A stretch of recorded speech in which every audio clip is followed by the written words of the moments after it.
तो hello everyone. इस video में एमरल्ड फिनांस का जो क्वार्टर थ्री का रिजल्ट्स आया है, उस बेसिकली रिजल्ट्स को समझने की कोशिश करेंगे।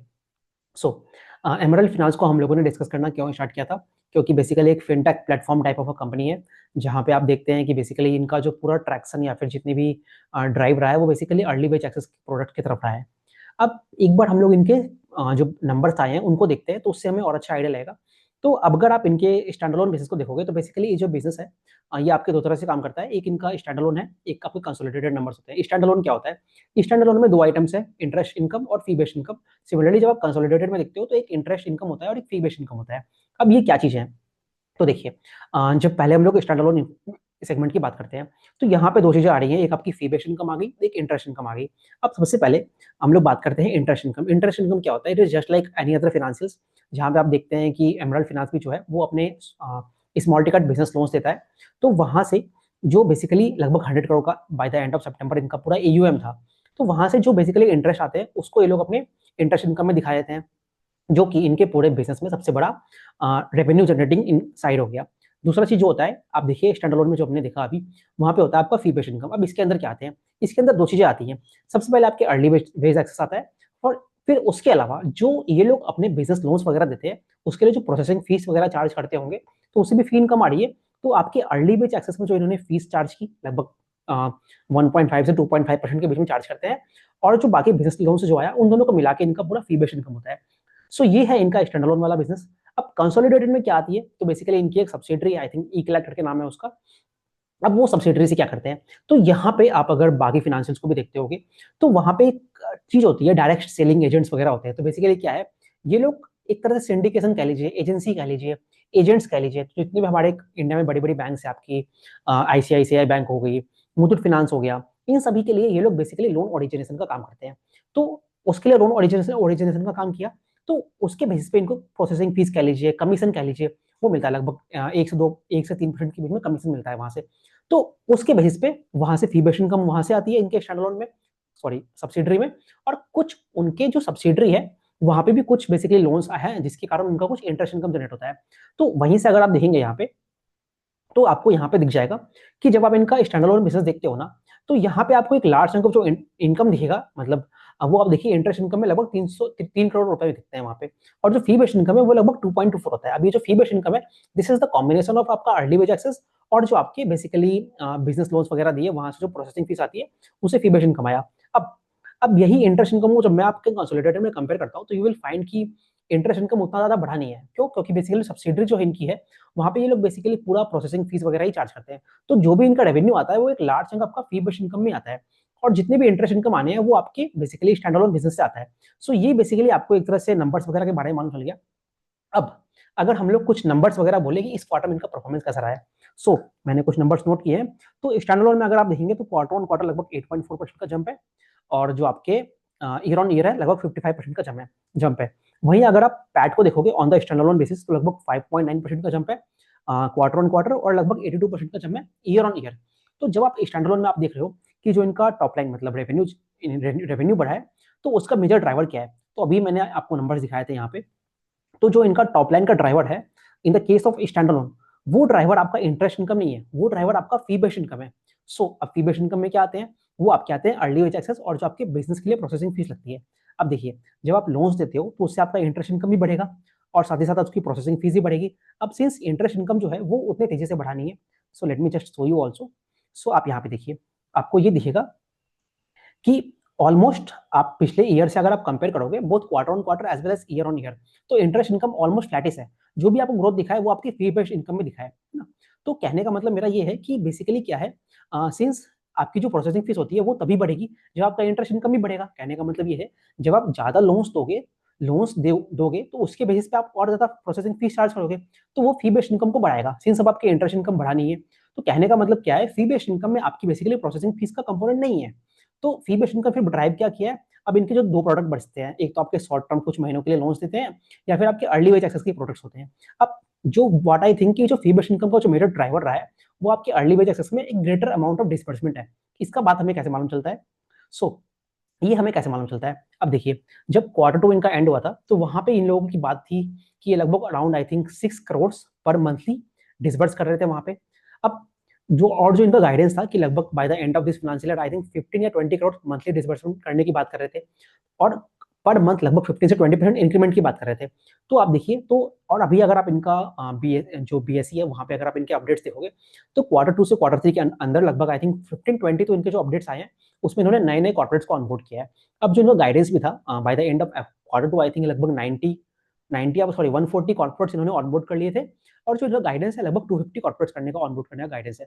सो वहां से आपको दिखता है कि अर्ली वेज एक्सेस में जो ग्रोथ आई है, मतलब जो फी बेस्ड इनकम बढ़ा है इनके स्टैंडअलोन में, वो आपके अर्ली वेज एक्सेस से बढ़ने की काफी हाई प्रोबेबिलिटी होती है। तो जब हम इनका पीपीटी आएगा या फिर जब इनके कॉन कॉल होंगे, तो वहां पे उस पर क्या ट्रेंड रहा है, दो पैरामीटर देखने हैं हमें वहां पे। एक, क्या इन्होंने कितने नंबर्स ऑफ कॉर्पोरेट्स को ऑनबोर्ड किया है, क्या 250 जो कॉर्पोरेट्स इनका FY26 का टारगेट है वहां पे कितने ऑन ट्रैक है। दूसरा, जो मंथली डिसबर्समेंट है वो जो हमें यहाँ पे अभी इनके बैलेंस मतलब नंबर्स में दिख रहा है, जो इनकी फी बेस्ड इनकम बढ़ती हुई दिख रही है, उसका रिफ्लेक्शन क्या हमें इनके कॉन कॉल या पीपीटी में दिखता है कि नहीं दिखता है। सो ये जो मैंने अभी तक आपको बोला, ये आपके एक्सटर्नल बिजनेस के बारे में हो गया, जो कि बेसिकली एक लार्ज चंक ऑफ लगभग 70% रेवेन्यू जो है ओवरऑल आपके एक्सटर्नल बिजनेस से आता है, और लगभग 20-30% थोड़ा वो ऊपर नीचे होते रहता है, वो अभी हम देखते हैं। तो वो आपका सब्सिडरी से आता है। अब हम लोग बात करते हैं सब्सिडरी में। तो सब्सिडरी में मैंने आपको ऑलरेडी इंटरेस्ट इनकम के बारे में बोल दिया, जो कि बहुत ही एक माइनर कंपोनेंट है। एक मेजर चंक जो है वो आपका फी बेस्ड इनकम से आता है। अब फी बेस्ड इनकम में क्या है, अगर आपने इनका पिछला क्वार्टर देखा है तो लगभग आई थिंक 100 या 110 करोड़ रुपीस जो इन्होंने लोन बेसिकली लोन सिंडिकेशन किया था, मतलब बाकी एनबीएफसी बैंक्स वगैरह के लिए लोन इन्होंने ओरिजिनेट किया, तो वहां से लगभग 2 या 3% इनको कमीशन मिला। अब अगर आप इनका बीएससी का अपडेट देखिए, तो वहां पे आपको देखिए कि नवंबर मंथ और दिसंबर मंथ, सिंस आप देख रहे हो कि गोल्ड के प्राइसेस बढ़ रहे हैं, जितनी भी कंपनीज है, फेडबैक फाइनेंशियल्स हो गया, आपके सीएसबी बैंक्स हो गई, पूना वाला फिनकॉर्प हो गया, आईआईएफएल फाइनेंस हो गया, ये सभी आपको गोल्ड लोन्स में काफी हेवी वे में ट्रैक्शन करके गोल्ड लोन डिस्पर्स कर रहे हैं। तो वहीं पे ये लोग आते हैं कि इन लोगों ने आईसीआईसीआई बैंक हो गया और जितनी भी बाकी मुथूट फिनकॉर्प की बात करते हैं लोग, तो उनके लिए इन्होंने काफी लोन्स को डिस्पर्स किया है। तो लगभग आई थिंक देखेंगे आप, तो लगभग 100 करोड़ से ऊपर इन्होंने गोल्ड डिस्पर्स किया वहां पे। तो उसके बेसिस पे इनको एक फी बेस्ड इनकम जो है वहां पे इनको जंप दिख रहा है। तो वही जो है उसके कारण आपको दिखेगा कि जो इनका स्टैंड अलोन नंबर्स है वहां पे आपको जो फी बेस्ड इनकम है वो आपको बहुत year on year as well as quarter on quarter में एक हैवी जंप दिखता है। तो अगर मैं आपको कंसोलिडेटेड बताऊं, तो जो इनका रेवेन्यू है क्वार्टर ऑन क्वार्टर लगभग 13% पे जंप किया है, और जो ईयर ऑन ईयर है लगभग 35% पे जंप किया है। और सिमिलरली अगर आप पैट भी देखोगे ना, तो लगभग वो ईयर ऑन ईयर लगभग 62% पे जंप किया है। अब जब मैं इन दोनों को कंबाइन करता हूँ तो आपको एक बेसिकली कंसोलिडेटेड पिक्चर मिलता है। सो ये तो बेसिकली नंबर्स के बारे में हो गया। अब वन मोर चीज आप देखिए इनके नंबर्स में, तो आपको एक और चीज दिखेगा यहाँ पे, इनका जो आप देखिए अदर इनकम जो है, सॉरी ये दिस वन, अदर एक्सपेंडिचर जो है वो आप देख सकते हैं कि जो इनका क्वार्टर ऑन क्वार्टर है काफी बढ़ गया है।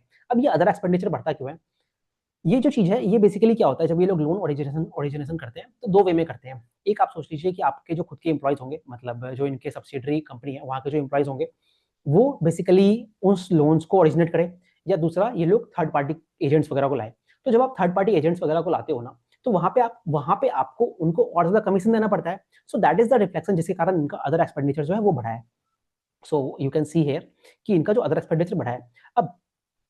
अब अगर मान लीजिए इनके एम्प्लॉयज खुद लाते हैं, तो वो आपके एम्प्लॉय बेनिफिट एक्सपेंस में दिखेगा। सो ये इस तरह से इनको आपको देखना है। अब इसके अलावा one more point I will say कि आप इनके फाइनेंस चार्जेस को देखिए। फाइनेंस चार्जेस आपको दिखेगा कि क्वार्टर ऑन क्वार्टर थोड़ा सा बढ़ा है। अब इसका क्या रिफ्लेक्शन है, ये बेसिकली क्या है, ये आपको ये बता रहा है कि बिजनेस जो है, जैसे हमने लास्ट क्वार्टर में भी बात किया था, इनका जो डेब्ट इक्विटी था आई थिंक 0.8 सॉरी 0.1 या 0.2 के बीच में था, तो जो कि देखा जाए कि बहुत कम है। तो इन्होंने गाइड किया था कि लगभग 0.5 तक बढ़ाने की बात कर रहे हैं। अब सिंस हमें यहाँ दिख रहा है कि there is a high probability कि इन्होंने बोरिंग्स और की होगी और उसको डिस्पर्स किया है, तो उसके कारण इनका फाइनेंस कोड बढ़ता हुआ दिख रहा है। इसका ही रिफ्लेक्शन जो है आपको इनके पैट मार्जिन पे दिखता है। तो इन्होंने, आप देखिए पिछला क्वार्टर अगर आप देखेंगे तो इनका पैट मार्जिन लगभग आई थिंक 60% के ऊपर आता था। तो बट इनका जो गाइडेंस है पैट मार्जिन का वो अराउंड लगभग 45 से 50% के बीच में है। और अभी जो ट्रेंड देखोगे ना, तो इनका जो पैट मार्जिन इस क्वार्टर में भी आया है लगभग 50% के ऊपर आया है। सो ये तो बेसिकली फाइनेंशियल नंबर्स के बारे में हो गया ओवरऑल चीज। अब हम लोग बात करते हैं, अभी देखिए इस पूरे जो इन्होंने अभी अपडेट दिया है उसमें कुछ एनपीएस वगैरह के बारे में बात नहीं किया है। सो जब हम इनका कॉन कॉल देखते हैं तो वहाँ पे हमको इनके एनपीएस में क्या ट्रेंड्स रहा है, जो पहले का इनका दो आई थिंक एनपीएस था, छोटे छोटे दो एनपीएस थे, उस पर क्या अपडेट है हमें वो जानना पड़ेगा। तो ये इनके कुछ नंबर्स के बारे में हो गया।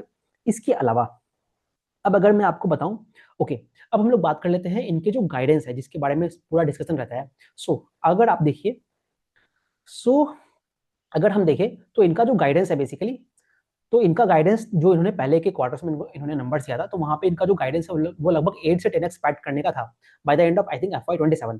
तो वहीं पे जब आप देखेंगे, तो अब यहाँ पे यू कैन सी, यहाँ पे मैंने नीचे एक इनकी लास्ट जो कॉन कॉल है वहाँ का कुछ एक स्नैपशॉट डाला है। सो आप यहाँ पे क्लियरली देख सकते हैं कि जो कंपनी ने कहा है कि हम लोग जो इनका गाइडेंस है वहाँ पे स्टिक करते हैं, बट प्रोवाइडेड कि 1 या 2 क्वार्टर्स को डिले कर सकते हैं। अब इस चीज को मैं कैसे कैसे देखूं? At the same time you also सी कि भाई यहाँ पे जो उन्होंने ईपीएस के बारे में गाइडेंस दिया है वो लगभग 4 करने का बात है bye the end of this financial year. तो ये दो पैरामीटर को हम लोग देखते हैं, अब हम लोग बात करते हैं। सो देखिए, अभी ये कंपनी है, अगर आप इनकी गाइडेंस के बेसिस पे चलोगे ना, तो जो लास्ट फाइनेंशियल ईयर गया था वहाँ पे लगभग इन्होंने 8.5 या फिर 8.6 करोड़ का पैट किया था। तो उसके बेसिस पे देखो तो ईयर ऑन ईयर उनको हमको जंप दिखता है, मतलब they have to increase their PAT by 2x, और उसके बाद भी नेक्स्ट फाइनेंशियल ईयर में भी इनको लगभग पैट डबल करना पड़ेगा ताकि ये लोग अपने गाइडेंस को मीट कर पाए। नाउ बेस्ड ऑन दैट अगर आप देखोगे FY26 में जो इनका पैट आना चाहिए वो लगभग 8.6 को अगर मैं 2 टाइम्स करूँ तो लगभग 18 करोड़ मान लेते हैं, 16 करोड़ से 18 करोड़ के बीच में मान लेते हैं। अब देखते हैं कि by the end of this 3 quarters इनका पैट कितना रहा है। So you can clearly see कि यहाँ पे अगर हम लोग देखें 3 क्वार्टर्स यू कैन सी कि इनका लगभग 3.9, 3.6 प्लस 4, तो लगभग 10.7 का इन्होंने पैट ऑलरेडी कर दिया है। अब क्वार्टर ऑन क्वार्टर भी हम देख रहे हैं कि इस कंपनी में लगभग 10% के आसपास का लगभग जंप रहता है ये, but still let's take an average कि भाई लगभग quarter on quarter flattish growth भी रहता है। तो अगर हम लोग लास्ट फाइनल क्वार्टर में माने कि 4 करोड़ ही लगभग करते हैं लोग, तो हमको क्लियरली दिखता है कि 14 से 15 करोड़ के बीच में लोग PAT bye the end of financial year लोग कर लेंगे, जो कि ऑफ कोर्स अगर आप पिछला ईयर देखोगे ना, सिंस FY25 में लगभग 9 किया था, 9 से अगर मैं 15 में मानूं तो एक काफी अच्छा आपको 50% 60% के आसपास, लगभग 60-70% के बीच में आपको पैट ग्रो होता हुआ दिखता है। सो अब जो इन्होंने अभी गाइड किया है पिछले क्वार्टर में, क्योंकि when I am looking at this particular business तो मैं इसको जज करूंगा बेस्ड ऑन कि अब पिछले क्वार्टर में इन्होंने क्या गाइड किया था, जो कि जो भी इनका अनसर्टेनिटी आया है कि लोग 8 से 10x को पैट नहीं करेंगे, तो अब वो चीज तो हमें ऑलरेडी मालूम है। अब based on the last quarter की कमेंट्री है, इनका जो रिजल्ट आया है उसके बेस पे कैसा रहा है। सो आपको क्लियरली दिखता है कि इन्होंने बोला है कि हम लोग 1 या 2 क्वार्टर उसको डिले कर सकते हैं। तो लेट्स सी कि क्या वो उस चीज को फुलफिल करते हैं ये लोग। तो अभी आप देखिए, तो हमें ये दिख रहा है कि अभी ये लोग 1 क्वार्टर में लगभग पैट कितना करते हैं, लगभग 4 करोड़ के आसपास ये लोग 1 क्वार्टर में पैट करते हैं। अब मैंने अगर FY25 में 26 में अभी जो पूरा पैट का नंबर निकाला अप्रोक्सीमेट लगभग 14 से 15 करोड़ माना। अब देखिए, अब इनका हर क्वार्टर ऑन क्वार्टर पैट बढ़ रहा है। अब अगर 14 से 15 करोड़ मानता हूं मैं इनका bye the end of this financial year, मतलब मोस्ट प्रोबेबली 15 करोड़ लगभग कर देंगे ये लोग। अगर वहां पे आप 1 क्वार्टर का पैट जोड़ लीजिए लगभग 4 करोड़ आ जाता है, तो 15 plus 4 is equal to 19। So that is much above the guidance. So आपको ये दिखता है इन्होंने जो 1 या 2 क्वार्टर बोला है उससे एक्चुअली बेटर नंबर रिपोर्ट किया है। तो कहने का मतलब क्या है कि इनका जो 8 से 10x का गाइडेंस है वो एट मैक्स अभी जो नंबर्स हैं bye the end of this quarter 3 लगभग हमें 1 या 2 मंथ्स डिले होता हुआ दिखता है, नॉट इवन 1 या 2 क्वार्टर्स। तो आपको उस बेसिस पर नंबर्स को देखना है। तो that is how you have to see. और दूसरा चलिए बात करते हैं हम लोग ईपीएस के बारे में। तो अगर मैं ईपीएस के बारे में भी देखूं तो ईपीएस जो इन्होंने कहा है वो बोला है कि by the end of this financial year कि they will close the EPS by 4+। अब क्या ये लोग ईपीएस के ट्रेंड में भी काम करते हैं? तो आप देखिए पिछले 3 क्वार्टर हम जोड़ लेते हैं, तो 0.92 प्लस 1+1 तो अप्रोक्सीमेट 3 लगभग 4 के आसपास तो ईपीएस इनका ऑलरेडी हो ही गया है, मतलब bye the end of this 3 quarters. तो इस तरह से हमें ईपीएस के बारे में भी दिखता है कि इनका जो गाइडेंस है वो ऑन द ट्रैक है, रादर उसको बीट ही करने वाले। तो अभी हमने बोथ आपके इनके जो पैट के नंबर्स हैं एज वेल एज जो आपका इनका ईपीएस का नंबर है, उन दोनों के बेस पे हमें ये दिखा कि जो इनका प्रेजेंट गाइडेंस है 8 से 10x का जो गाइडेंस था वो पहले का था, मतलब आप मान लीजिए 1 या 2 क्वार्टर्स पहले। अभी जो मैं इस कंपनी को जज कर रहा हूँ that is based on the what commentary they have given the last quarter. अब लास्ट क्वार्टर में इन्होंने 8 से 10x का पैट बोला है कि हमको गाइडेंस को ऑन ट्रैक रखे हुए हैं, प्रोवाइडेड 1 या 2 क्वार्टर डिले होगा। और अभी जो हमने डिस्कशन किया और जो इनके नंबर्स आए हैं उसके बेस पे हमें यही दिख रहा है कि वो ऑन ट्रैक है, रादर उसको बीट करने की तरफ या फिर जो उनका एक्चुअल गाइडेंस है उसके तरफ बढ़ते हुए दिख रहे हैं, प्रोवाइडेड कि आप 1 या 2 मंथ्स का डिले लीजिए। अब क्या ये नेगेटिव है कि जब मैं किसी बिजनेस को देखता हूँ और अगर वो किसी 1 क्वार्टर तक अपना गाइडेंस को बीट नहीं कर पाता है तो क्या उससे एक बिजनेस खराब हो जाता है? तो that question we have to ask. अब देखिए, जब ये कंपनी स्टार्ट किया है तो अभी अभी इसे मान लीजिए bye the end of this year also कि इनका जो पैट है लगभग 60-70% पे ग्रो करने वाला है। सो क्या वो नंबर खराब है? बिजनेस तो डायरेक्शनली अच्छे डायरेक्शन में ही बढ़ रहा है।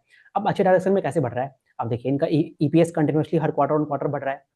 तो उससे क्या होता है जब वो बढ़ता है और ये लोग अपनी लेवरेज को बढ़ाएंगे, आपकी जो आरओई प्रोफाइल है लास्ट क्वार्टर में आई थिंक लगभग 15% के आसपास इनका आरओई प्रोफाइल था, तो वहां से सिंस इनका ईपीएस बढ़ रहा है, इनकी लेवरेज रेशियो ज्यादा बढ़ेगा, बोरोइंग ज्यादा कर रहे हैं तो और मनी को डिप्लॉय होगा, तो आरओई जो है वो एक पॉजिटिव डायरेक्शन में बढ़ता हुआ आपको दिख रहा है।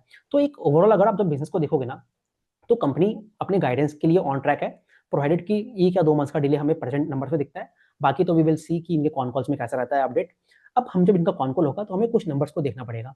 तो वहाँ पे एक तो हमें ये देखना है कि इनका जो मंथली डिसबर्समेंट का टारगेट है, क्या उसको फुलफिल कर रहे हैं कि नहीं कर रहे हैं। अब बेस्ड ऑन जो हमने अभी इनका नंबर्स देखा, तो वहाँ हमें यही दिखता है, और जो इनके अपडेट्स भी आए हैं कि लगभग इन्होंने बीएसई में अनाउंसमेंट किया है, वहाँ से लगभग हमको दिख रहा है लगभग 15 से 20 कॉर्पोरेट्स को उन्होंने और ऑनबोर्ड कर लिया है। उसके अलावा देखते हैं कि कितने और कॉर्पोरेट्स इन्होंने ऑनबोर्ड किए होंगे, वो हमें नंबर ट्रैक करना पड़ेगा, बिकॉज इनका जो गाइडेंस है लगभग 250 कॉर्पोरेट्स को ऑनबोर्ड करने का है। दूसरा चीज हमें ट्रैक करना है कि जो मंथली डिसबर्समेंट है इनका, वो चीज हमें ट्रैक करना है। तीसरा हमें ये ट्रैक करना है कि जो अर्ली बेच एक्सेस का प्रोडक्ट है, जो अगर आप पिछला क्वार्टर देखोगे ना, तो लगभग आई थिंक 5% इनके ओवरऑल रेवेन्यू में कंट्रीब्यूट करता था, क्योंकि एक लार्ज चंक ऑफ जो फी बेस्ड इनकम है वो आपकी जो लोन्स वगैरह देते हैं ये लोग, उससे आता है। अर्ली बेच एक्सेस से नहीं आता है। अर्ली बेच एक्सेस बहुत ही छोटा कंपोनेंट है उसका, उसमें कैसा इंक्रीमेंट है। ऑल्दो जो हमें क्वार्टर सी का नंबर्स दिखाया, सिंस इंटरेस्ट इनकम इनका फ्लैट है और फी बेस्ड इनकम बड़ी है, तो वहां से हमें ये दिखता है कि ऑल्दो मतलब most probably early batch access का जो नंबर है वो क्वार्टर ऑन क्वार्टर इंक्रीज ही हुआ होगा। So but that again that number we have to see. So अगर आप ओवरऑल एक कंस्ट्रक्टिव वे में देखोगे तो नंबर्स खराब नहीं है, नंबर्स बिल्कुल ऑन ट्रैक हैं। जो इन्होंने गाइडेंस दिया है उसके बेसिस पे नंबर है, रादर उसको हल्का सा बीट ही किया है इन्होंने, क्योंकि पहले by the end of quarter two ये लोग कह रहे थे कि हम 1 या 2 क्वार्टर्स के बाद अपने 8 या 10 के पैटू करेंगे, और जो अभी हमें दिख रहा है वो जस्ट 1 या 2 मंथ्स है। सो फ्रॉम 1 और 2 क्वार्टर्स टू 1 और 2 मंथ्स। सो ओवरऑल बिजनेस अच्छे डायरेक्शन में ही बढ़ रहा है। So this is how you have to look at the number. Hope आपके डाउट्स क्लियर हो गए होंगे। Thank you very much.